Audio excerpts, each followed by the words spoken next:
वंदे स्वास्थ्यम। तुम्हारा स्वास्थ्य तुम्हारे लिए सबसे बड़ी दौलत है। तुम बॉडी टाइप लेकर पैदा होते हो, वात प्रधान, पित्त प्रधान, कफ प्रधान। अब कौन से टाइप का क्या प्रकार, क्या काइंड होता है, किस तरह के टाइप में किस तरह के खाने की ज़रूरत होती है, किस तरह के व्यायाम की ज़रूरत होती है। अब मैक्सिमम लोग जो आजकल मेरे पास आते हैं वो ये बताते हैं कि खाना हज़म नहीं होता, एसिडिटी होती है, गैसेस हो रही हैं, अनइजीनेस है। फिर भी वो चारों टाइम खाना खाते हैं और चारों टाइम के अलावा कुछ ना कुछ और भसकते रहते हैं, मतलब खाते रहते हैं। एक चीज़ है जिसे कहते हैं उपवास। ये हमारे देश में आयुर्वेद और नैसर्गिक विज्ञान जो नेचुरोपैथ है उसने इसका बहुत ही अच्छा सदुपयोग किया है। हम अपने शरीर के डॉक्टर खुद होते हैं। अगर हमारे शरीर के किसी हिस्से में दर्द है तो डॉक्टर से पहले वो हमें पता चलता है, हमारे घर वालों से भी पहले हमें पता चलता है। हमारा शरीर हमें ये भी बताता है कि इस दर्द का कारण क्या है। क्या पेट की वजह से स्टिफनेस हो रही है हमारे जॉइंट्स एंड मसल्स में?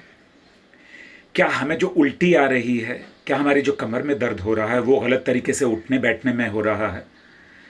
सो आप सबसे पहले यदि आप स्वस्थ होना चाहते हैं तो जीभ पर नियंत्रण रखें, खाने पीने के मामले में भी और बोलने के मामले में भी। बिना सोचे विचारे किसी भी बात का जवाब मत दीजिए और बिना सोचे विचारे कुछ भी खा मत लीजिए। हाँ, ऐसी चीज़ों की बात अलग है, अगर आप चना खा रहे हैं, थोड़ा बहुत गुड़ खा रहे हैं, लेकिन ये भी हर किसी को हजम होने की बात है। So what all you have to do my dear good humans, आपको पूरा अधिकार है कि आप उतने ही स्वस्थ जिएं जितना कोई भी स्वस्थ इंसान। मुझे चीनी नहीं खानी तो मैं नहीं खाऊंगा, मुझे मैदा नहीं खाना तो मैं नहीं खाऊंगा, चाहे मुझे कितनी भी भूख लगी हो। मुझे नमक कम से कम इस्तेमाल करना है तो मैं कम से कम इस्तेमाल करूंगा, क्योंकि मुझे किसी भी दवाई पर या लोगों के ऊपर निर्भर नहीं करना। तो एक एक करके मैं चीज़ें आपको बताता रहूंगा कि क्या चीज़ ऋतु के अनुसार खानी चाहिए, क्या चीज़ आपके जो शरीर का प्रकार है, टाइप ऑफ योर बॉडी, वात पित्त कफ, उसके हिसाब से खानी चाहिए, आपके काम के हिसाब से खाना चाहिए।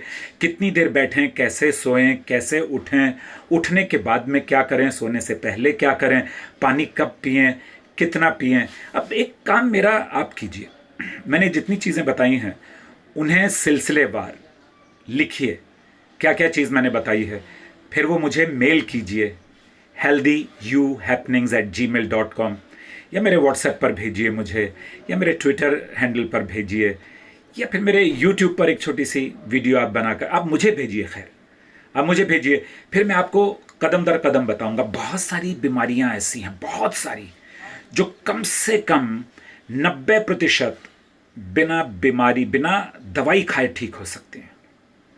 कुछ चीज़ों में है, अब जैसे डायबिटीज़ है, परिवार में किसी को था तो हमें हो गया, हार्ट की प्रॉब्लम्स हैं या किसी भी तरीके की प्रॉब्लम है, इस सब के निर्माण करता हम स्वयं हैं।